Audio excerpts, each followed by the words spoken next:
மாத்த முடியும். இந்த பாரு எனக்கும் உனக்கும் போட்டி முடிஞ்சா என்னை கை வச்சு பாரு. நான் ஆபீஸ்ல இருப்பேன், வீட்டுல இருப்பேன். யோசிச்சு பாருங்க sentences and statements.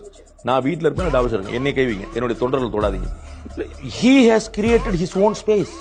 He is becoming a beautiful political leader. புரியுங்களா? He is growing as a political leader. இவர்கள் எல்லாருமே கேலி பண்ணிட்டு இருந்தார், விஜய் கிடையாது. உங்களுக்கு புரியுங்களா? அவருக்கு என்ன தெரியும்? பாட்டு பாட. நான் தான் சொன்னேன், அவருக்கு அவருடைய ஆடியன்ஸ், அவருடைய தொண்டர்கள், அவருடைய கேடர்கள், அவருடைய ரசிகர்கள் என்ன விரும்புறாங்களோ அது கரெக்டா தீனி போடுற அந்த இடத்துல அப்படியே எமர்ஜ் ஆகி கீழே மேல வர. இன்னைக்கு விவாதம் பாருங்க, டிஎம்கே சர்டிபிகேட் மாத்திட்டாரா இல்லையா? புரியுங்களா? அங்க விவாதம் என்ன வந்துச்சு? ஏடிஎம்கே டிஎம்கே தானே இருந்துச்சு. அது அப்ப 41 விஜய் அவர்கள் பியூட்டிஃபுல்லா ஸ்கோர் பண்ணார். அவர் அழகான ஒரு ஸ்டேட்மெண்ட், ரொம்ப நீங்க சொன்னது போல ரொம்ப வெல் கிராஃப்டட் வேர்ட்ஸ், ரொம்ப தெளிவா. அதுல 1 வருத்தம், 2 சந்திப்பேன், 3 சிஎம்க்கு எச்சரிக்கை, 4 என்னைய தொட்டு பாருங்கிற ஒரு போல்டு ஸ்டேட்மெண்ட், 5 ஸ்ட்ராங்கா நம்ம வருவோம் அப்படின்ற மெசேஜ். Purely politics.